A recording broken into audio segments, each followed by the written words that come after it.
የልማድ ኃጢያት ዋና መነሻው ጸሎት ማቋረጥ ነው። በራስ መታት የዝሙት ሰይጣን በተለይ የሚመጣበት ራስ መምታት፣ እንቅልፍ ማለት፣ ቅንድብን ማክበድ ከራስ ጸጉር እስከ እግር ጥፍር ያለውን የአካል ክፍል በሙሉ በድንጋይ የተቀጠቀጠ እባብ እስኪመስል ድረስ ድካምን በመልቀቅ ጸሎትን ያስጠላል። ጸሎትን ካስጠላ በኋላ ጸሎቱን ያስቋርጠናል። ካስቋረጠን ረድኤተ እግዚአብሔር እኛ ጋር ስለሌለ የፈለገውን ኃጢያት ለማሰራት ይመቸዋል።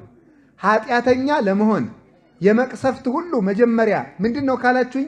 ጸሎት ማቋረጥ። የበረከት ማጣት ምንጭ ዋናው ጸሎት ማቋረጥ ነው። የጠብ መጀመሪያ ዋናው ምንድነው? ጸሎት ማቋረጥ ነው። የባለ ትዳሮች ሁከት ከምንድነው የሚመጣው? ጸሎት ከማቋረጥ ነው። አትጸልዩ። ስለማይጸለይ ፍቅሩም ያረጃል፣ ትዳሩም አሮጌ ይሆናል፣ ቤቱም ይቀዘቅዛል፣ ውሃ ይሆናል። ሙቀት ሃይማኖት የለውም፣ ይጠላል። ባልየው ወጥቶ መግባትን ይጠላል። ሚስቲቱ የባሏን መምጣት ትጠላለች። ለምን?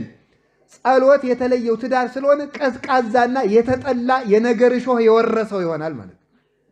በሕይወታችን ዘመን ሁሉ ከመከራም የምናመልጠው የያዝነው የሚበረክትልን ጸሎት ያላቋረጥን እንደሆነ ነው። የምንጸልየውን ማወቅ አለብን። እንግዲህ በሕግ የተፈቀደው ዳዊት አቡነ ዘበሰማያት ነው። መዝሙረ ዳዊት አቡነ ዘበሰማያት የክርስቲያኖች የመጀመሪያ የሕግ ጸሎታቸው ዳዊት፣ አቡነ ዘበሰማያት፣ ውዳሴ ማርያም እነዚህ ናቸው።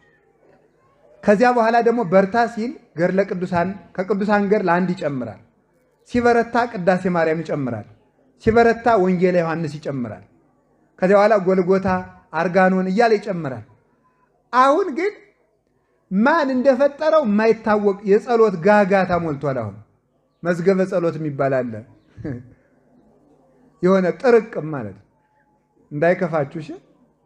ድሮ ባለ 53ቱ የሚባል ነበር፣ ኋላ ባለ 78ቱ፣ አሁን ደግሞ 90 ምናምን ሆኗል መሰለኝ 100 ምናምን። ለውዳሴ ከንቱ ምዕመናን በቀይ ቢጫ አረንጓዴ ማህደር ያደረጉትና ሳሳ ያለ ነጠላ አድርገው አዝለውት ጀለል ይላሉ። አንዱንም አያነቡት ማለት ነው። ከዚያ በኋላ መልካ አርሴማ አይቀር፣ መልካ ሚካኤል አይቀር፣ ውዳሴ አምላክ አይቀር፣ ሰይፈ ሚካኤል፣ ሰይፈ ስላሴ አይቀር፣ ሰይፈ መለኮት አይቀር፣ ግግግግግግ አንዱንም ከዚያ በኋላ አይጸለይም። መጀመሪያ በሕግ የታዘዘውን ጸልዩ። ከደም ጸሎተ ባርቶስ ምንድን ነው ይኛል? በሕግ የታዘዘውን 318ቱ ሊቃውንት በፍትሐ ነገሥት ያዘዙትን፣ ነቢያት ሐዋርያት ያዘዙትን መዝሙረ ዳዊት፣ ውዳሴ ማርያም፣ ዳዊት፣ ወንጌል ጸልዩ። አሁን ከዛሬ ጀምሮ ሁላችሁም ዳዊት ይኖራችኋል። ከቃሉ ጋር ናችሁ? እግዚአብሔር ከሁላችን ጋር ይሁን። ስለዚህ ሁላችሁም ከዛሬ ጀምሮ መዝሙረ ዳዊት ሊኖራችሁ ይገባል። መዝሙረ ዳዊት የሌለው ክርስቲያን አይደለም። እዩት።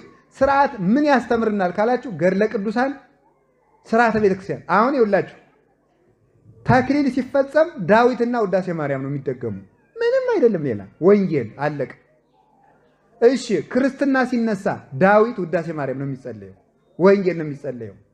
ሙታን ሲፈቱ ዳዊት ውዳሴ ማርያም ወንጌል ነው የሚጸለየው። ምን የትኛውም ስርዓተ ቤተክርስቲያን ካህናት ዲያቆናት ሲሾሙ ዳዊት ውዳሴ ማርያም፣ ጸሎተ ቡራኬ ሁሉ ዳዊት ውዳሴ ማርያም። ካህኑ ቅዳሴ ከመግባቱ በፊት ቅድመ ግባተ መንጦላይት የሚባል ጸሎት አለ። ከመቅደስ ገብቶ ከመጸለዩ በፊት ወጥቶ ቅድስቱ ላይ ሆኖ መብራት ይዞ መስቀል ይዞ ህዝቡ ፊቱን ወደ ህዝቡ አዙሮ የሚጸልየው ጸሎት አለ። ዳዊት ነው፣ መዝሙረ ዳዊት ነው። በየትኛውም ጉዳይ የሚጸልየው ምንድነው ካላችሁኝ መዝሙረ ዳዊት ነው። በየትኛውም ነገር ውስጥ ማለት ነው። በቅዳሴ በኪዳን በሁሉ መቅደም ላይ 40 ቀን ሙሉ የድጓ መምህራን በአብይ ጾም በፍልሰታ በአጽዋማት ጊዜ ስባተ ነግህ የሚባል ቃል እግዚአብሔር አለ። ዳዊት ነው፣ መዝሙረ ዳዊት ነው። በቃ ማለዳ በሙሉ 150ውን ዳዊት ሲያስተዛዝሩ ነው የሚያረፍዱ ማለት ነው።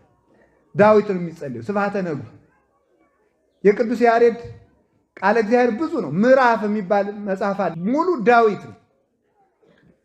በስመ በመዝሙረ ዳዊት ይዘምሩ ሰማያውያን ወምድራውያን። በቅዱስ ዳዊት መዝሙር የሰማይ መላእክት እንኳን ሳይቀሩ ይዘምራሉ።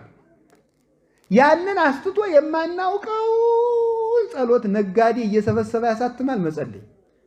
አሁን ደግሞ በየከተማው ምን ይላል? ይሄ ሌሊት ለሚያንቀጣቅጣችሁ፣ ለሚያስፈራራችሁ፣ ሕፃናትን ሽንት ለሚያሸናባችሁ ጥሩውን ፈቱን መድኃኒት ነው እያያዛችሁ መጽሐፉን 20 ብር ነው ይላል። እውነት መስሏችሁ እናንተ ትገዛላችሁ። ዳዊታችሁን ድገሙ ዝም ብላችሁ። ዳዊት እንዲያው መዝሙረ ዳዊት ለ40 ቀን እንኳን ሳታቋሩ እንኳን ሁል ጊዜ 40 ቀን እንኳን ብትጸልዩ አጋንንት በእናንተ ዘውር አይል። የሁሉንም ቅዱሳን በሙሉ ገድል ብታነቡት መዝሙረ ዳዊት ነበር የሚያነቡት። መዝሙረ ዳዊት፣ አቡነ ዘበሰማያት፣ ውዳሴ ማርያም፣ ቅዳሴ ማርያም፣ ይሄ ነው ጸሎት ማለት።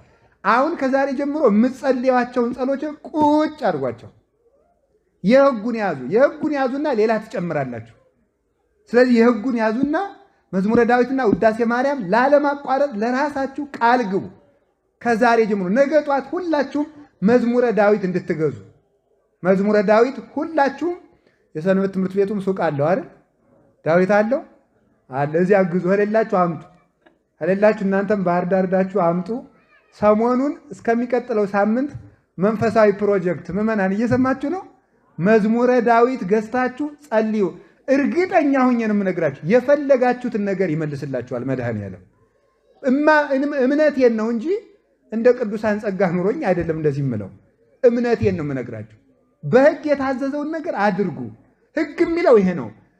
አንዳንድ አባቶች ሰይፈ መለኮት ጥሩ ነው፣ አንዳንድ አባቶች ሰይፈ ሥላሴ ጥሩ ነው ብለዋል። አንዳንድ አባቶች የሚባል ነገር የለም። የመጽሐፍ መምህራን የተናገሩት ነው እውነት። እኔ ደግሞ እንግዲህ የመጽሐፍ መምህር ነኝ። ምን ሆናችኋል እናንተ? የቤተ ክርስቲያን የመጽሐፍ መምህር ነኝ። ለክታ ሰፍራት ብሉይውን አስተምር፣ ሐዲሱን አስተምር፣ ሊቃውንቱን አስተምር፣ መነኮሳቱን አስተምር ብላ መርቃ ሰጥታኛለች። ተምሬበታለሁ፣ እናገራለሁ።